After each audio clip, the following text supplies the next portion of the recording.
My name is Arielle and I am the Indiana State Director for PFA America. Being here, my family is very closely connected, community-oriented wise.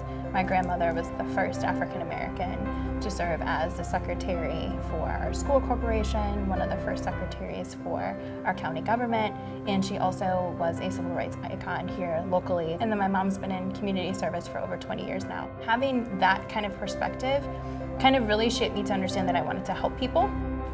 I'll be back, y'all. We're gonna go to the St. Joseph County Democratic Party HQ, so my old HQ. I have very much an organizer car. I have voter registration forms, clipboard ready, in my trunk. This is where I worked in 2016 when I was a regional field director. So this is HQ. In 2016, my desk was right over there in the corner. What are we looking like? Early voting. Early vote? Right now. My journey has been kind of backwards. I started from the top, working with national politics with the DNC, and then working my way down locally. And then on top of that, I'm a mom. So throughout this whole process, I've been raising my daughters, doing all of the things in politics. So being a woman in politics is always going to be hard. One of the obstacles I've had is I'm usually the only woman in the room, sometimes the youngest woman in the room, and I'm usually always the only woman of color.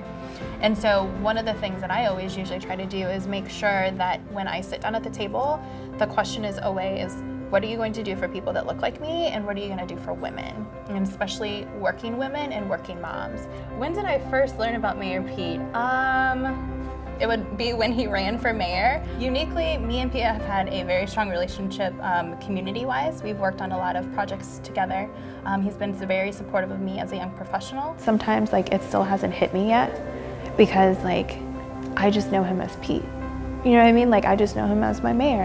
I've rode the elevator with him. I've gone to events with him.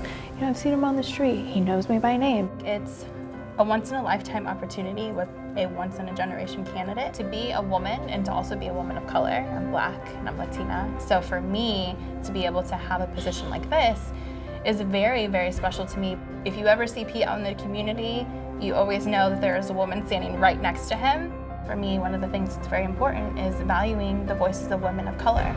And he has really been able to show that he does that, and also that he values communities of color too. It's hard being able to find your place in America as a whole as a woman of color. So to be able to find your place and to be able to have a home here on a campaign like this means a lot to me.